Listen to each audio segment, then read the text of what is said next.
Now we live spread out around the world. How can I live fully as a Jew? How do you have the inner strength to overcome the natural needs of a person to blend in and to feel part of a flow?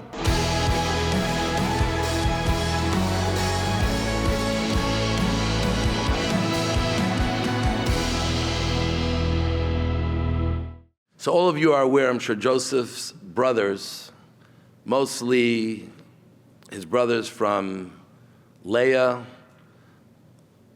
were quite jealous of Joseph for two reasons, mainly. One is that Joseph behaved differently than them. His life was led a little bit differently than theirs. And second of all, that he felt very strongly that his brothers have to follow in his footsteps, and even sharing his two dreams where it was very clear that Joseph was the leader and they have to follow him. And the second dream, even his parents would follow him as the leader. And this developed into a tremendous jealousy from his brothers to Joseph, and a hatred to the point that they wanted to kill him. Now, on top of that all, there was another element, and that is that Jacob, their father, showed favoritism to Joseph. So it's not just that between brothers there's a jealousy which happens at time, not often I'm sure, but it happens at time. But here is a parent who's coming and favoring one child over the others. So this just added fuel to the fire. So I just want to read a little bit inside, and then we'll get into discuss what really was going on. So in text 1, we'll read it in the English. And Israel, one of the names of Jacob, he had two names, loved Joseph more than all his sons. I'm reading mostly the bold words. And he made him a fine woolen coat. We all know the big Broadway show, Joseph in the multicolored coat. So he not only favored his son in a very quiet, discreet way, but in a very open way. He gave him something that he didn't give to anyone else, a beautiful woolen coat, multicolored. So the brothers saw that their father loved him more than them, so they hated him, and they could not speak with him peacefully. They couldn't even have a conversation together. That's how much they hated him. And then on top of that, Joseph dreamed a dream and told his brothers, where they were bounding sheaves of straw, and then theirs bowed down to his.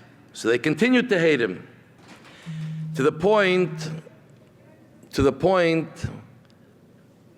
that his brother said to him in verse 8, will you reign over us, or will you govern us? I mean, they were very clear with him. This is what you're trying to do, to say that you're going to be our ruler. You're the youngest child at that time. There are 10 others before you. So now, a new level of envy. Verse 11 says, brothers envied him. And within this whole episode, and Jacob obviously aware to some level of what's going on between the children, in verse 14, now Jacob tells Joseph, go now and see to your brother's welfare and the welfare of their flock, and bring me back word. So he sent him for the valley of Hebron, and he came to the city of Shechem. When the brothers saw him, and they were far away from home, and they all had respect for their father. They would not hurt him in front of their father, but this was their opportunity. They were far away, grazing, allowing their sheep to graze, and Joseph came to see how they were doing at the bidding of his father, though Joseph knew his brothers didn't like him. So in verse 20, the second page, so they said, now let us kill him. Eventually what happened was, in verse 28, that they saw merchants passing by, and they said, Judah actually led it, and he sold Joseph to the Ishmaelites for 20 silver pieces. They sent Joseph, and they brought Joseph to Egypt. So just a few verses from what happened. So this is how the envy, the hatred expressed itself, that they actually sold their brother. Now, sibling rivalry, jealousy, this is not uncommon. Actually, even if you look in the Torah, the first relationships of siblings were not very healthy relationships. Cain killed Hevel, jealousy. Yishmael and Yitzchak, the first generation of Jews, did not get along together. Yishmael taunted his brother to the point that his father Abraham had to send him away. Yaakov and Esav wanted to kill Yaakov. So it would be normal maybe to say that Joseph and his brothers were following in the pattern, the biblical pattern, that brothers have a hard time getting along with each other. Not a good example for us, but the facts of life. But you just pay attention a little bit. We're talking about the 12 tribes. Every one of us here refer ourselves to the children of one of the 12 tribes, the 12 sons of Jacob. In various other places, we talk about how they were all righteous, they were all great people. Jacob was proud of them. They all followed in the path of their father and mothers. So these were great people. They're not simple people who just had envy and jealousy and to the point of being ready to kill a brother. They didn't end up killing him, but even to sell him down to slavery, I mean, come on, this is going a little far. So what's really going on? And on top of that, favoritism. I mean, Abraham did not show any favoritism to one child over the other. On the contrary, he felt terrible about sending Ishmael away. He didn't want to do it until God said, you have no choice. Yitzchak, Isaac, knew who Esav was, but yet he treated him very nicely, to the point that some people think he favored Yitzchak, favored Esav over Jacob, which was not really the case. So where does Yaakov come into the story and all of a sudden start favoring one child over the other and feeding into this envy and jealousy and hatred that was going on? And the Torah tells us so many details about this whole story. The Torah doesn't like to bring out the negative behaviors. If it has to, in short, it tells us something, but if the Torah is telling us all this, there's something much deeper going on than just simple sibling rivalry, jealousy, favoritism. And the truth is that this was much more ideologically driven than it was about simple hatred. Now, in the simple commentaries, I'm not going to get into that today, they tackle the issue, how would brothers kill another brother, and they give different answers based on the fact that Joseph used to inform on the brothers to their father and tell them that they're sinning and they're doing terrible things, and in Judaism, an informer is the worst thing that you can be, and they felt halachically they could bring him, if there would be a court, they could bring him to have capital punishment, but that still doesn't touch upon how do you have such hatred and ready to, and sell your brother to slavery, ready to kill him, and even if they were justified, but where does this come from? So let's understand a little bit about who Joseph was and who his brothers were. So the Torah tells us that the brothers were shepherds. And we just read how Jacob sent Joseph to check on his brothers who were shepherds. Yosef, who was Yosef? It says, V'hunar, Yosef was a city boy. He groomed himself. He used to get dressed in fashionable clothes, made sure his hair, didn't have a beard yet, make sure his hair was done very well. And he used to hang out, not as a bum, but he used to go out into the city and do his thing.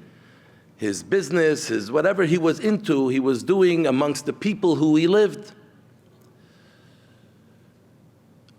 Elsewhere the Torah introduces us, Yefei Toyar, he was handsome, he took care of himself, very much about taking care of himself to look good and well. Shepherds don't care about how they look. They go out far in the field. Now this contrast is not just, okay, this is one profession and another. The idea of being a shepherd was something that wasn't only that Joseph's brothers were shepherds, and maybe that was a leading industry at the time, but we find that the Torah tells us that Jacob was a shepherd, and Yitzchak, Isaac was a shepherd, Abraham was a shepherd. Why does the Torah have to tell us professions? Is it important to us to know what they did for a living? I mean, things change every few years. Just 20 years ago, what people were industries have changed dramatically. So who cares what they did? It's more important how they lived their life, their morals, their values, their commitment to Hashem. But it's explained that they were shepherds for a specific reason. Because being a shepherd, if you ever saw a shepherd, you don't have one sheep. I was by a farm in Israel and they had like 50 sheep. I said, wow, that's incredible. He said, with 50 sheep, you can't even sustain the farm. You need to have hundreds of sheep to sustain a farm. So one shepherd can take care of hundreds of sheep, but where do they graze? And one day they can eat up, so you have to take them far out from the city into open fields and allow them to graze. But what that allows the person who's a shepherd is to be away from civilization, is to be in their own world, to be close to nature. It gives you the chance to meditate on God, to feel spiritual, to be away from the noise and the chatter and the rat race of life. And that's the reason why our forefathers were shepherds. They were trying to develop a close relationship to God, to Hashem. And they needed to be away from the materialistic world, very immoral, driven by money, power, desire, and temptation. They needed to be away from all that to develop themselves as Jews. Yosef was not a shepherd. He said that was a great way for phase number 1 of Jewish life. But now Jewish life has to move to a new phase. We cannot be forever disconnected from the world. Our job is to integrate ourselves with our values, our way of life, our beliefs, and to integrate that into the world. And to be there to show that wherever we are, we can carry God with us. We can carry God's message, God's morals. We can live up to His expectations. We can live fully as a Jew wherever we are. Nothing can hold us back. And not only that, we can actually impact others around us to feel the same and to follow on that path. Now to the brothers, this was very dangerous. When the brothers saw Joseph trying in this path, they said, wait 1 second, we don't have to go very far. Yishmael, 2 generations ago, he also felt, let's be part of the world. He became an idol worshiper. He mingled with the people. And he left Judaism. Esav was a hunter. He was a successful person materialistically, and he was wealthy. He was incredibly successful. He was powerful. But what did it do? It took him away from the ways, the beliefs, the values, the morals, the traditions, the observances of Judaism. Now they're seeing Joseph going down the exact same path, trying to go out there and to mingle and sort of become part of the society. To them, this was the end of the Jewish way. It's impossible for Judaism to survive this way. And then when their father favors Joseph, they think, Esav fooled Isaac as well. He played a game with him. Esav lived one life out in the field, and when he came home, he made believe that he was this very ultra-Orthodox person asking questions, detailed questions about mitzvahs, for his father to think that he's this very religious, ultra-Orthodox person, which he wasn't. So they were thinking Joseph is playing the game with his father as well. He's also telling his father stories, but really, And now his father favors him, gives him this multicolored coat, starts supporting his dreams. I mean, this is a danger to the future of the Jewish people. And they realized as 12 children, they were going to carry who the Jewish people are going to be. And this will be impossible if Joseph was paving that path to destruction of everything that the last 3 generations worked for. And to them, they felt there's no other way but to stop him in his tracks, to the point to them to get rid of him was the only way. Totally driven, not by personal jealousy and conflict. It expressed itself in that form, but more about saving the future of the Jewish people. 3 generations, what Abraham, Isaac, and Jacob put into the Jewish people to build up a future. We can't allow one charismatic, favored boy to now take it and finish it off. And for that, the brothers felt we have to get rid of him. Now, how did Jacob's role fit into this whole story? When Jacob gave him a multicolored coat and favored him. So we know Jacob loved all his children.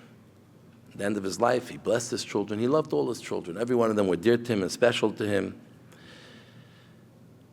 But Jacob knew that Joseph was correct. Jacob knew that Joseph, for the Jewish people to continue, we can't hide anymore somewhere out there in the grazing fields for sheep. But if we want to continue and to get the Torah and to get our mission, which is nothing less than to change the entire world, transform the world, and show to ourselves and to everyone that this world is God's world and everything in this world is in sync with God and can be used to be able to serve God and to bring out the unity of the world, how everything is here for one main purpose, is to recognize its source and creator. Jacob knew that Joseph had the right idea. And when Joseph came with his dreams of everyone gathering their sheaves of straw and then them bowing down to Joseph, he said, wow, this is incredible. I have 12 great sons, and Joseph will help lead them to the next generation and to be that Or LaGoyim, that light unto the nations that will change the world. His favoring Joseph was not to the detriment of the brothers, but it happens often. You have a business, you have children in the business, you need to find one leader. Finding that one leader is not about negating the others that you're not good. You need to find the one that has the right talents, the abilities, the vision to be able to face the new challenges that will come your way. And that one leader is doing it for everyone and with everyone. So Jacob was not favoring Joseph over the brothers. He was trying to help to develop this vision of Joseph that he knew was so correct, to develop it and allow it to spread to the other brothers through Joseph.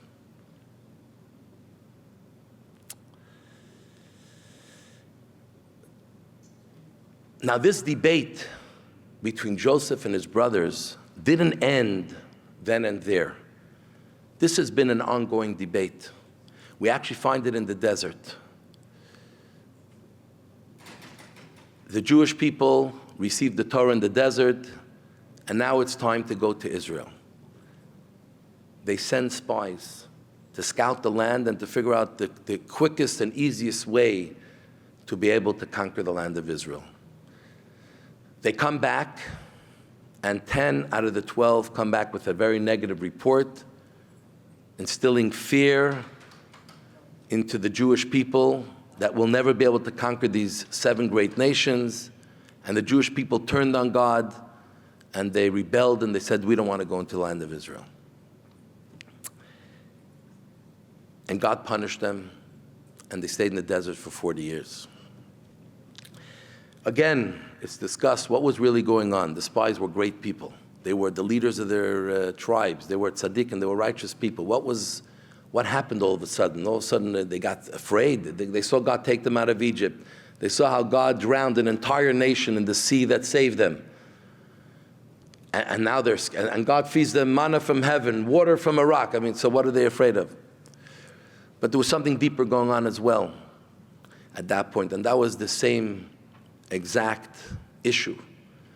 Well, the Jewish people felt, if God really wants us to be a holy nation, God really wants us to be dedicated to Him and to think about Him all day and to feel surrounded by that holiness and to constantly be in a level of subservience and service to God, how can we go into a land where we just saw how the people are busy morning to night, tilling the fields, tiring themselves? How could you pray properly? How could you study Torah? How could you ever even think, meditate about God and allow it to seep into who you are? It was impossible. So let's stay in the desert. This is where Judaism will thrive. Here we're learning the Torah. There's no disturbances. There's nothing going on. But they were on the wrong side. Because like Jacob saw, the truth is that Joseph had the right idea. It was good initially to be shepherds, to be removed when the Jews came out of Egypt, to be in the desert to get the Torah, to allow ourselves to be formed into a people. But now we got to go into real life. You can't live like a child and your parent take care of you forever and protect you. You got to go out and start protecting yourself. You got to go out and start learning how to fend for yourself. And actually today, you see it a lot, the difference between Judaism and many other religions, Far Eastern religions. I remember once when I was traveling in Seattle, when I was very involved in the high-tech world. So we're traveling in Seattle, and there was an Indian fellow who we got to know very well. Who was really came from the slums of India, learned programming, moved to America, became a success story, and founded his own company, became very successful. So we went to visit him, my brother-in-law and I, we went to visit him. And we come into him, and he was telling us he's very, very excited because in 2 weeks, he's going to do something that he's like so excited about. And he tells us he's flying to India. I forget which province, one of the provinces in India. And there he's going to be picked up. A car's going to pick him up, take him to the edge of a mountain. And there's a hut. In the hut, he'll take off all of his clothes and leave everything in a locker. I don't know if it had a lock even, it was like so remote. In a locker, his identities, his wallet, his phone, everything is going to leave there. He's going to put on a robe. And then he's been driven on camelback for about 2 hours deep into the mountains, and there's a guru there, and he's going to spend 7 days, finally connect with himself and connect with, get out of the rat race, get out of all this craziness, to feel a little spirituality in his life. So we're telling him, we have it also. He said, really, where? Where did you go? He said, every Shabbos, once a week, like we'll have here tonight, every Shabbos, we take off our weekday clothes, we put away our wallets, our identities, our phones, and we connect. And you know what? We don't sit in some mountaintop, we put on our nicest clothes. The nicest meal of the week is Shabbos, Friday night and Shabbos day, the most beautiful meal, plentiful, because to feel spiritual, you don't have to run away from the world. You can be within the world and yet allow the message and the feeling of Torah and spirituality and holiness to seep into everything that you do. And from that Shabbos, that's how we live the next 6 days. But this was the original argument between Joseph and his brothers. And Joseph was correct. Joseph won out. And that's why ultimately his brothers reconciled with him. Now it's interesting, what happened was, there's one verse here, that when the brothers came to Egypt, after there was a hunger and Joseph was the viceroy already, the brothers came to Egypt and they had to come buy food. So they came, all the brothers, except Benjamin, 10 of them, and they come in to buy food, and it says that Joseph recognized his brothers, but they did not recognize him.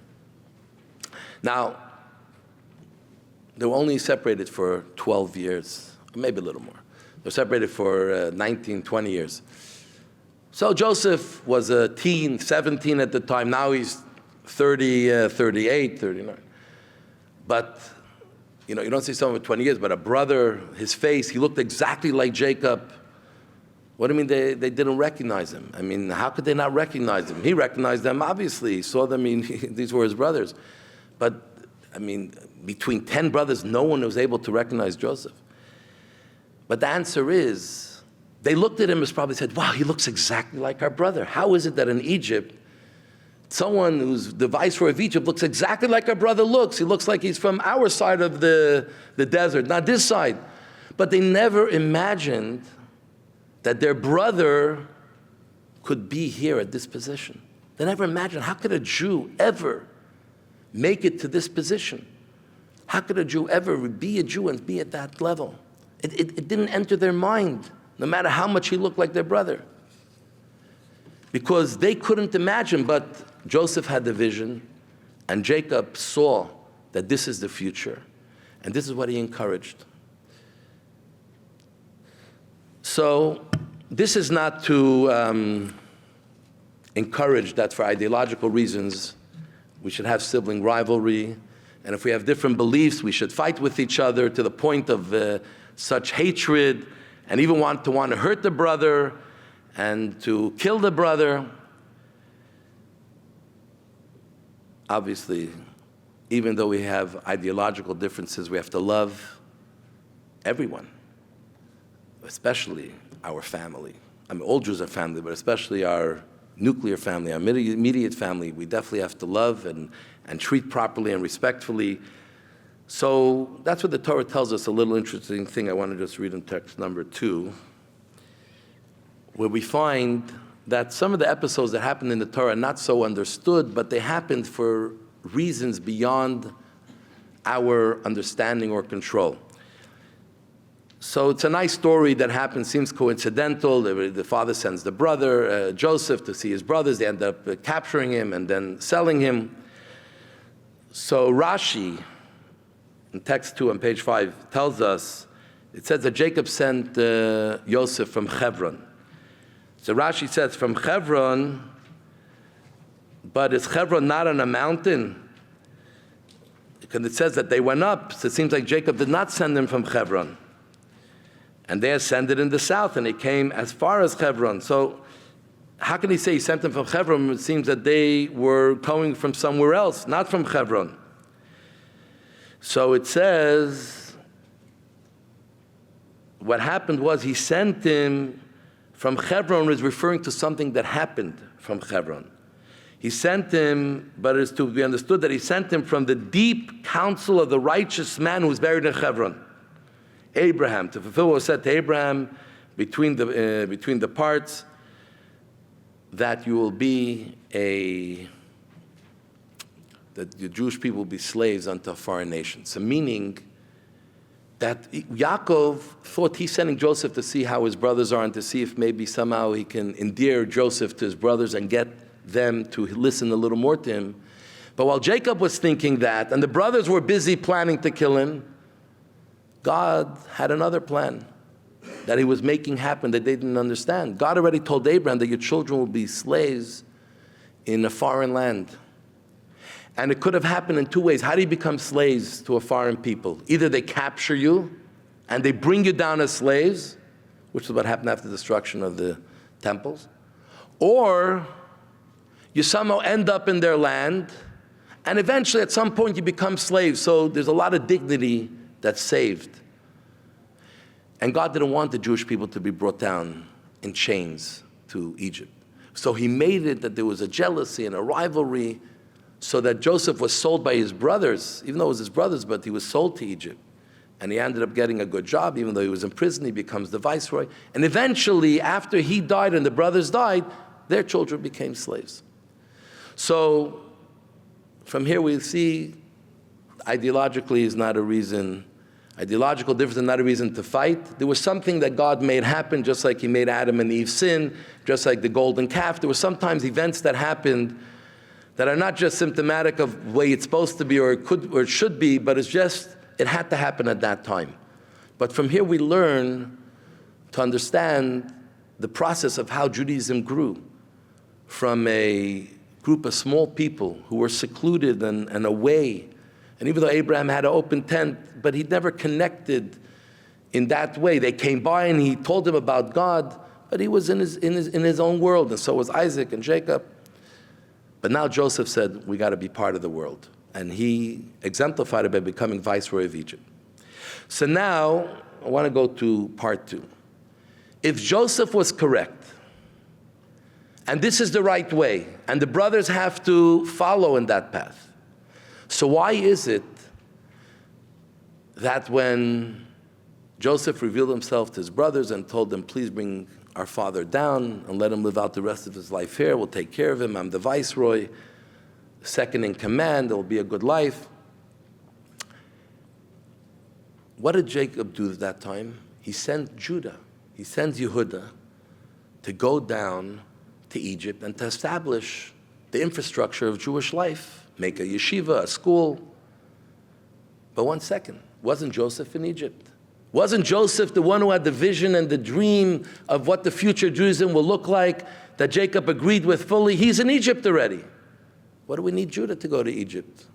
Let Joseph establish these things. Where does Judah come into this picture?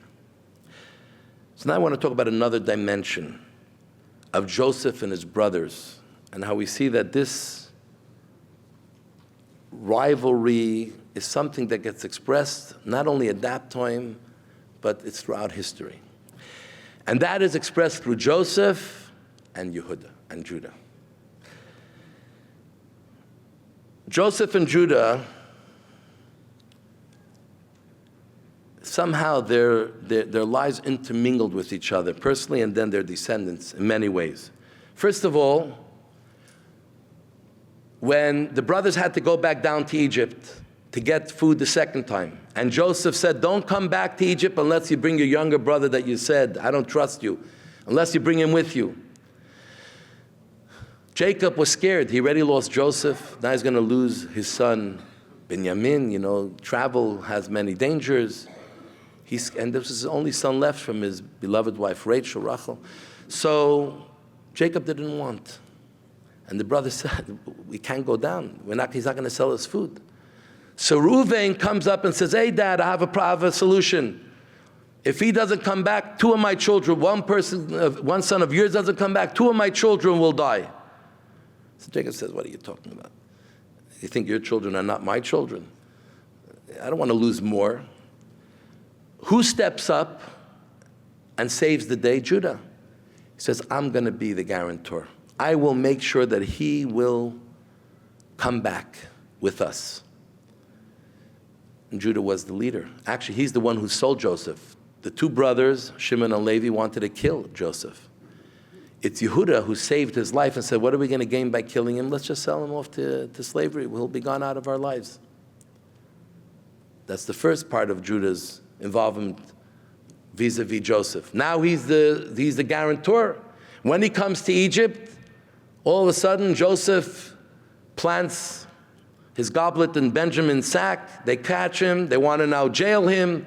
Who steps up? Vayigashel of Yehuda. The third portion talking about this story. And Yehuda steps up and is ready to fight for Benjamin. Imagine the viceroy, the most powerful country in the world, the most powerful person, the most powerful country. And here's a small family of 12 brothers, one of them gone, a father. And he's standing up to Joseph, and he steps up and he challenges him. How dare you? What are you going to gain by taking our brother?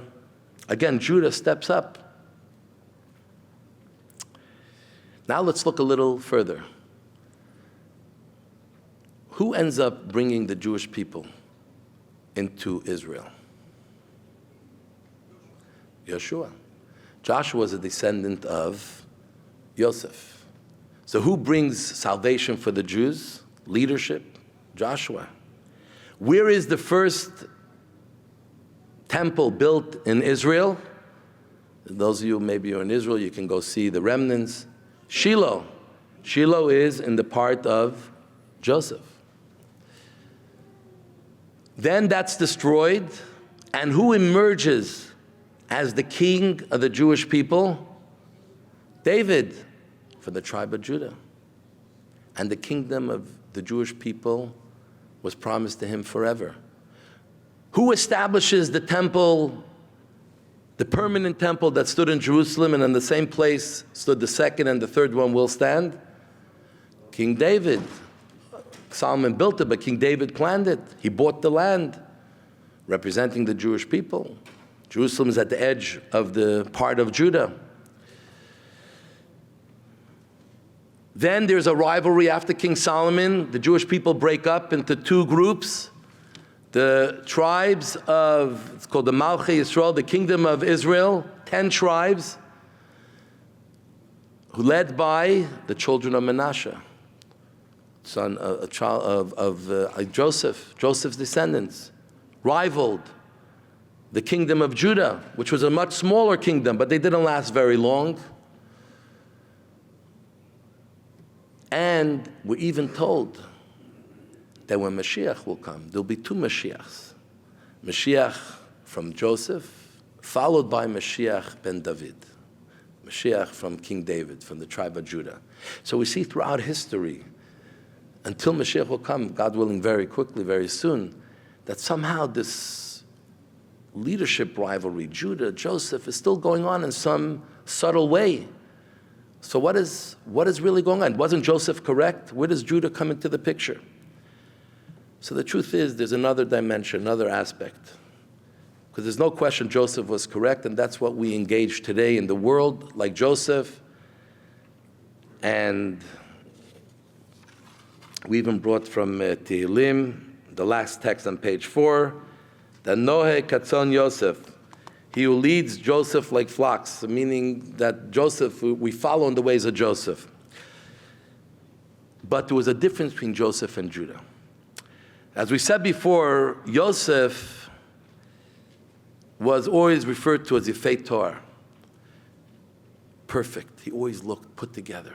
Perfect. Every hair was exactly in the right place. His clothes lay on him perfectly. He presented himself perfectly. Yosef is the only one in the Torah is called a tzaddik. Tzaddik means a perfect person, lives every part of his life perfectly. Yehuda's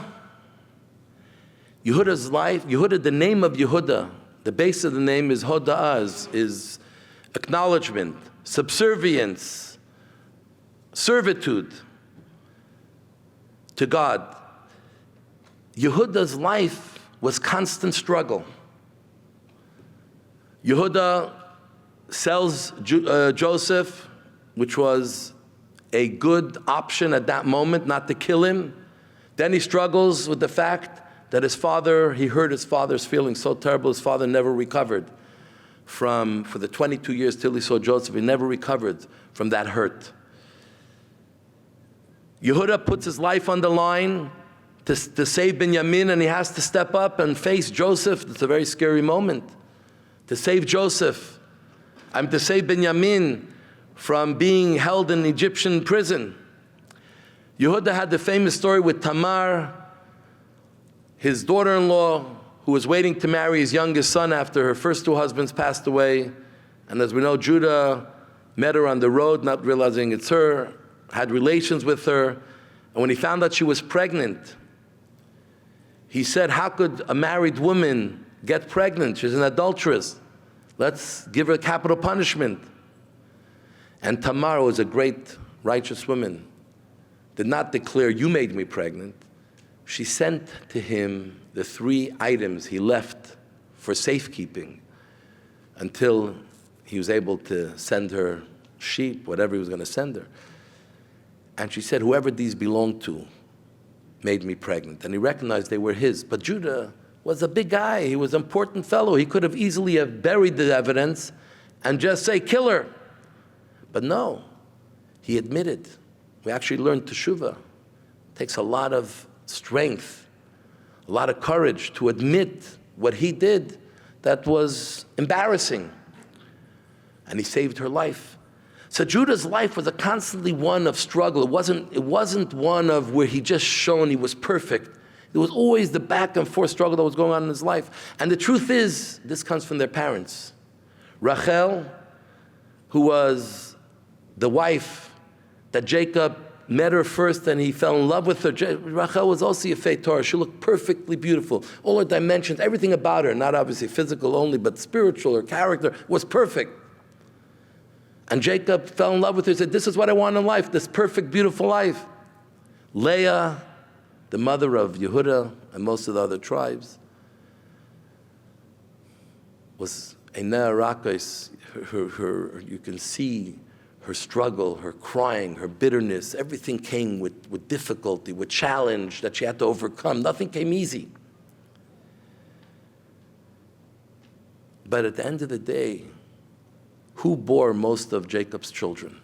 Where did the large part of the Jewish family come from? Leah. Leah. 6 of the children come from Leah. So the truth is that Joseph and Judah represent 2 elements of how a person has to develop themselves. Joseph is about self-expression.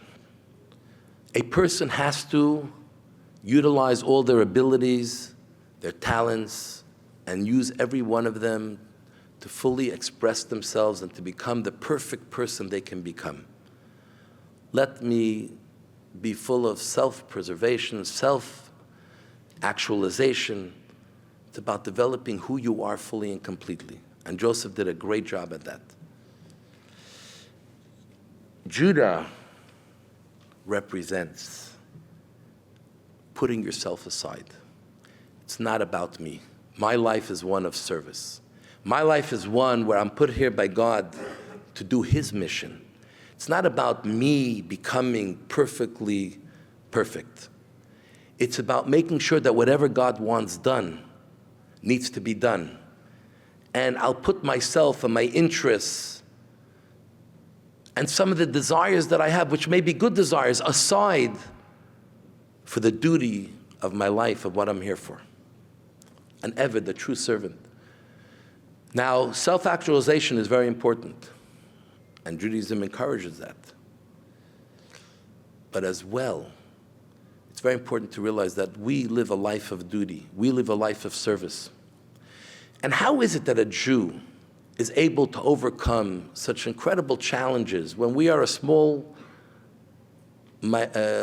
people? Not small, in numbers. We're very small percentage of society. We live so differently than everyone else. Everyone around us, and especially when we lived in Israel, it was easier. We were a nation together. But now we live spread out around the world. How can I live fully as a Jew? How can I go about and take off in the middle of the week on a holiday day when everyone else is going to work and they're relying on me or expecting me to be there? And to eat kosher and not to be able to go out and do things with other people, and there's so many limitations and hardships, and wear a yarmulke and then tzitzis hang out. I mean, how can I do all of these things? It's so difficult. How can I go out in the world, and especially when people make it even more difficult? Forget about me making it difficult, being embarrassed and not having the courage, but when other people make it difficult and they put challenges in front of me, and they're natural challenges, how do you do that? How do you have the inner strength to overcome the natural needs of a person to blend in and to feel part of a flow? But this comes from Eved. This comes from realizing that we're here, we're serving God. It's not about my agenda, it's about God's agenda. And when I do God's agenda, God will give me that strength, that superhuman strength to be able to overcome and to be able to fulfill everything He wants.